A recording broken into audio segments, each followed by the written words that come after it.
Sir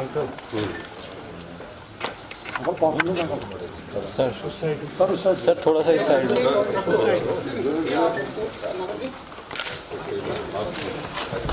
sir थोड़ा सा इस साइड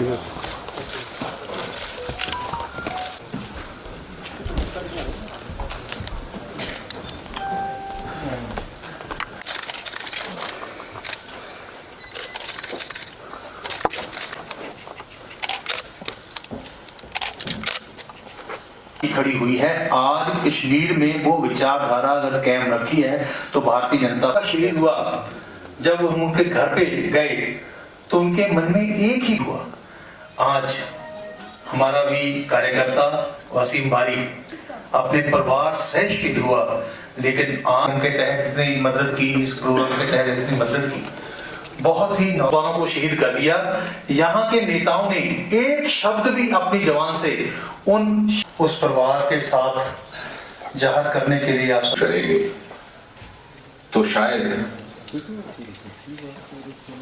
इसके खन्ना जी वो मंच पे तशरीफ लाए हुआ करते थे। मैं कार्यकर्ता के साथ बैठा कि 3 क्यों स्टेज का काम देख रहे हैं, बहुत ही पुराने कार्यकर्ता हमें रखना और इस परिवार के लिए जो हम कर सकेंगे वो करेंगे, किया और भी करेंगे। कार्यकर्ता अकेला महसूस मत करे, मैं तो एक ऐसा स्वर्ग के रूप में देखना चाहते हैं जो कभी था, अब धीरे धीरे बनना शुरू हुआ है, और जिन लोगों ने इसको नर्क बनाया है वो नर्क के ही चौकियां एक बार जाने का प्रोग्राम बनाया। कितना हौसला, खन्ना साहब आइए ना, 400-500 लोगों की मीटिंग करूंगा, क्या जज्बा है कार्यकर्ता। और इस कश्मीर घाटी से हमारे लीडरगण साहब से गुजारिश करूंगा कि वो मंच से आ जाए। कहा ना कि अगर उसके जनाजे के साथ कोई गया, बॉम्बे के लोग थे 10 वेबिनार, जम्मू कश्मीर का नेता जो 100 कार्ड नेता है वो उसके परिवार के साथ 2 शब्द कहने नहीं गए, लेकिन भारतीय जनता पार्टी के पहले क्या हाल था अब क्या हाल है, तो वो हैरान होते थे कि इस देश को, इस प्रदेश को इस ढंग से अफसोस करने आया तो उसका, लेकिन फिर आप कार्यकर्ता के साथ हम लोग आ गए। तो मैं आपसे निवेदन करूंगा, आज आप सबने अपने देश का झंडा ऊपर रखा है, तो मैं आपसे निवेदन करूंगा 11 करोड़ जो अपने कार्यकर्ता हैं, भारतीय जनता पार्टी के मेंबर हैं, उस परिवार का मैं, और इस कोरोना के दौरान रामबादी में बताना चाहूंगा कम से कम 10 मेरे मुल्क भर से इस तरह के पैगाम आ रहे हैं, उन लोगों से भी। अब जहां तक पार्टी का ताल्लुक है, जैसे याद है हम सब उसके कुब्बे से भी मिले, एक इज्जत अफजाई के तौर पर हमारे जम्मू कश्मीर प्रेसिडेंट ने और हमारे नेशनल लीडर्स ने कुछ एक इमदाद भी वहां पर मुहैया करवाई। लेकिन सच पूछिए तो ये, क्योंकि इस कुंभे की और इस सारे के सारे पार्टी के यूनिट की जिम्मेवारी बीजेपी पर भी है और सारे मुआशरे पर भी है। और साथ ही साथ ये भी मैं जोड़ दूं कि ये लड़ाई और ये जंग अब महज बीजेपी वर्सेस अदर्स नहीं है, ये एक असूल की लड़ाई है। ये इस सरजमीन पर किस तरह का निजाम होना चाहिए आने वाले वक्त। जैसे वाजपेयी जी कहा करते थे कि सरकारें आती हैं, सरकारें जाती हैं, पार्टियां बनती हैं, पार्टियां बिगड़ती हैं, लेकिन मुल्क रहना चाहिए। तो मैं ये कहूँगा कि मुआशरा रहना चाहिए। तो हम किस तरह की तहजीब अपने आने वाली पीढ़ियों के लिए, बच्चों के लिए छोड़ करके जा रहे हैं। अगर आप बांडीपुरा में उसके घर जाते तो आपको एहसास हो। और दूसरी शायद 2 महीने की, 3 महीने की, उनको ये भी एहसास नहीं, ये भी मालूम नहीं कि उनका वालिद है भी कि नहीं है, नहीं है तो कहाँ है। तो कुछ और वक्त लग जाएगा उनको ये समझने में कि उनका वालिद कहाँ है, और फिर इस बात के साथ समझौता करने में कि क्यों कर उसको इस तरह के नसीब से पेश आना पड़ा। और ये जो सवाल है ये सियासत के दायरों से उठ करके बड़े बड़े फलसफी भी इसका जवाब देने में नाकाम रहे। और जिस मुआशरे में इस तरह की तहजीब दखल दे जाए उस मुआशरे का हाफिज कभी कभी खुदा होने से भी खतरा जाता है। जहां हम इस कुंभे की सरपरस्ती करने का आज अहद करेंगे इस मुख्तसर सी मीटिंग के जरिए, जहां साथ ही साथ हम अपने आप को एक बार फिर से भारतीय जनता पार्टी और हिंदुस्तान की सालूलियत के लिए वक्फ करेंगे, वहीं साथ ही साथ ये भी बेड़ा उठाएंगे, एक मुहिम शुरू कर दें कि आखिरकार आपकी पार्टी कोई भी हो, आपका फलसफा कोई भी हो, लेकिन किस तरह का मुआशरा चाहिए कश्मीर के आवाम को। हमारे एक नौजवान कार्यकर्ता और उनके परिवार यानी उस परिवार के सभी पुरुष सदस्य, उनको निर्ममता से टेररिस्टों ने, आतंकवादियों ने हत्या की थी। उस परिवार को हमारी संवेदना व्यक्त करने और उस नौजवान और बहुत सक्रिय कार्यकर्ता उनके प्रति, वसीम बारी और उनके भाई उनके प्रति, उनके पिताजी उनके प्रति श्रद्धांजलि समर्पित करने के लिए मैं आया हूं। हर बार लगता है कि ये आखिरी होगी। अब आगे जम्मू कश्मीर की धरती पर देशभक्तों का या सामान्य आम जनता का खून नहीं गिरेगा, नहीं बहेगा। ये तो अंत होना चाहिए मित्रों। आज हम सबको बहुत पीड़ा है कि वसीम बारी, उनका भाई, उनके पिताजी, तीनों को आतंकवादियों ने मार डाला है और उस घर में आज केवल महिलाएं बची है, एक वसीम की पत्नी और उनकी बहन, और एकमात्र पुरुष जो उस परिवार में आज है, उनकी आयु जैसे अविनाश जी ने कहा 45 डेज है। उसने अपने बाप को भी पहचाना नहीं था। तो हम कोई नहीं चाहते कि इस प्रकार की आतंक की राजनीति राज्य में चलते रहे, पर मैं आप सबको कह दूं, इसको समाप्त करने का 2 रास्ते हैं। एक रास्ता है इस हाल में जितने कार्यकर्ता बैठे हैं और इन्हीं के जैसा भारत का राष्ट्रध्वज लेकर आज कश्मीर के गांव-गांव में जो पंच है, सरपंच है और कार्यकर्ता खड़े हैं, वो सब वो झंडा नीचे करें, घर में जाके बैठ जाए। ये एक तरीका हो सकता है, पर मैं कह सकता हूं वो कभी भी नहीं होगा। जो मारने वाले और मरवाने वाले स्पष्ट समझ ले, एक वसीम बारी की शहादत से प्रेरणा लेकर 1000 कार्यकर्ता खड़े होंगे। इसलिए ये नहीं समझना कि कुछ नौजवानों को और कुछ मासूमों को मार डालने से जम्मू कश्मीर में, कश्मीर घाटी में कल झंडा पकड़ने वाला कोई नहीं रहेगा। एक के बाद एक इस राज्य की देशभक्त जनता देश के लिए, हमारे तिरंगे के लिए, हमारे संविधान के लिए खड़ा रहेगा। इसलिए इस समस्या का समाधान दूसरा है।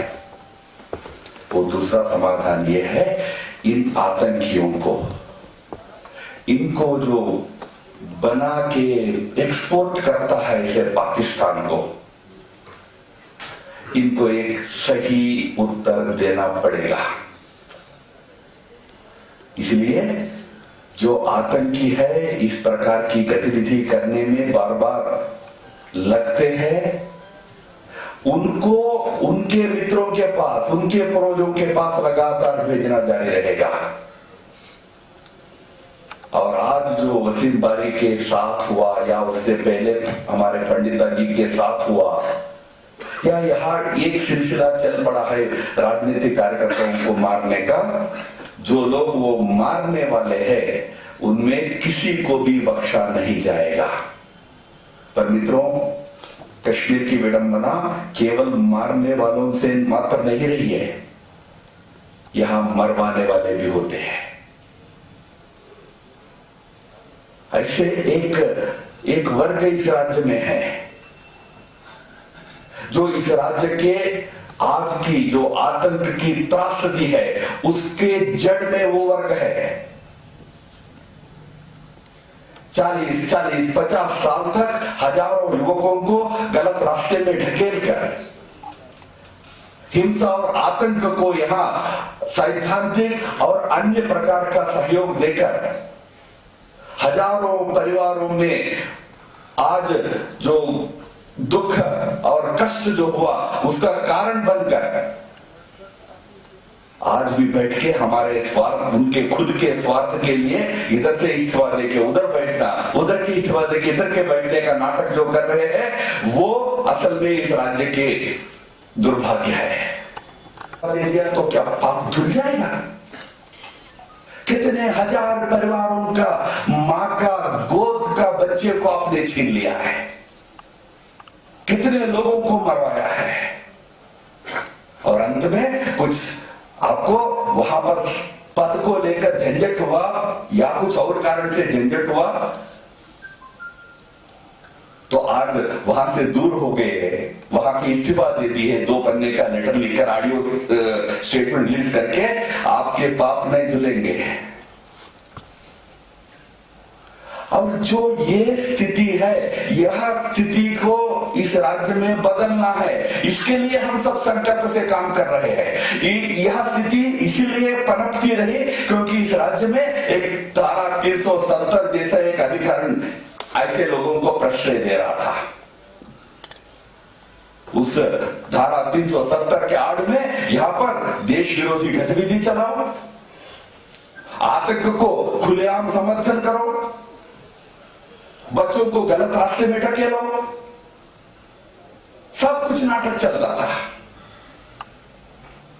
आज हमने 370 को इसीलिए हटाने का निर्णय किया था ताकि इस राज्य के आम जो लोग हैं, जिनका जीवन अपने रोजी रोटी से है, दिल से वो शांति चाहते, अमन चाहते हैं, ऐसे लोगों को अमन मिले, शांति मिले, उनकी रोजी रोटी अच्छा मिले। बाकी राजनीतिक विचार भिन्न हो सकते हैं भाई, हम आज भी कहते हैं चलो आओ राजनीति करेंगे, मारते क्यों है? और मारते ही तो केवल राजनीतिक कार्यकर्ता नहीं, कुछ दिन पहले हमने देखा है एक बुजुर्ग जा रहे थे, उनको पीछे से गोली मारकर हत्या कर दिया। वो दृश्य देखकर पूरा देश में जो आक्रोश उत्पन्न हुआ, बच्चा वहां छोटा बच्चा उस ग्रैंडफादर के ऊपर बैठा हुआ था पेट पर, मासूम बच्चे के साथ जाना तो उनको मार दिया जाता है। मारने के बाद, मासूमों के मारने के बाद प्रचार करते हैं कि हमने नहीं मारा है, सिक्योरिटी फोर्सेस ने मारा है। ये झूठा प्रचार में लग जाते हैं। झूठा प्रचार पाकिस्तान में करता है मित्रों, यहां कश्मीर घाटी में वो तत्व है जो इस प्रकार के झूठे प्रचार करके पाकिस्तान का वकालत करते हैं। उन तत्वों को ठिकाने लगाना आज बहुत बड़ा कर्तव्य है। ये मुझे कहते हुए बहुत दुख होता है। इसमें वास्तव में इस राज्य में जो राजनीतिक लोग हैं, दल है, उन सबको आगे आना चाहिए था।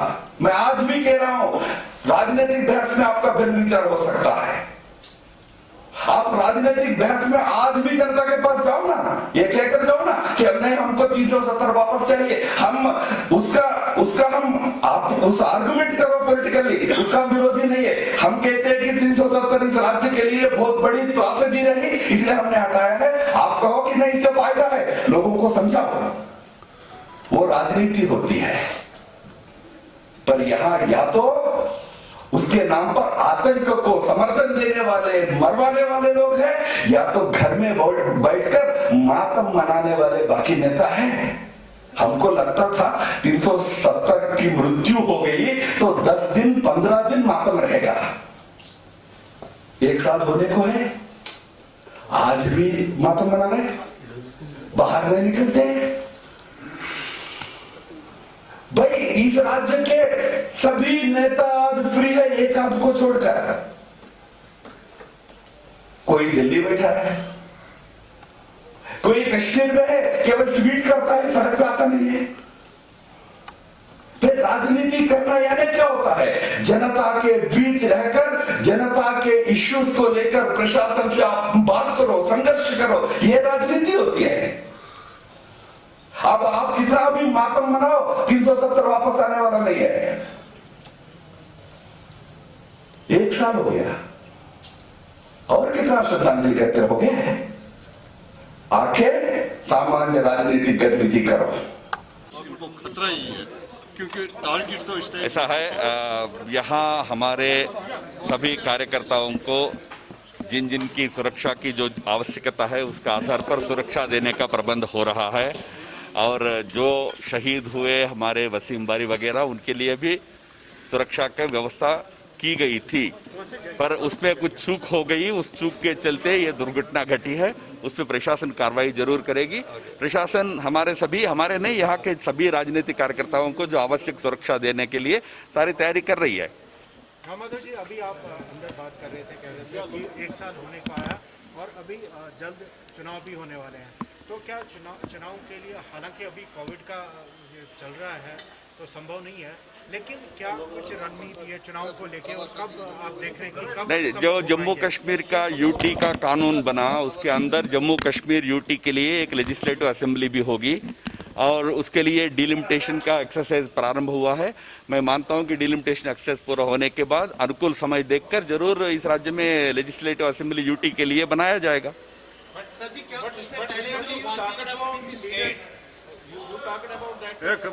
हिंदी में बताओ यार, हिंदी में।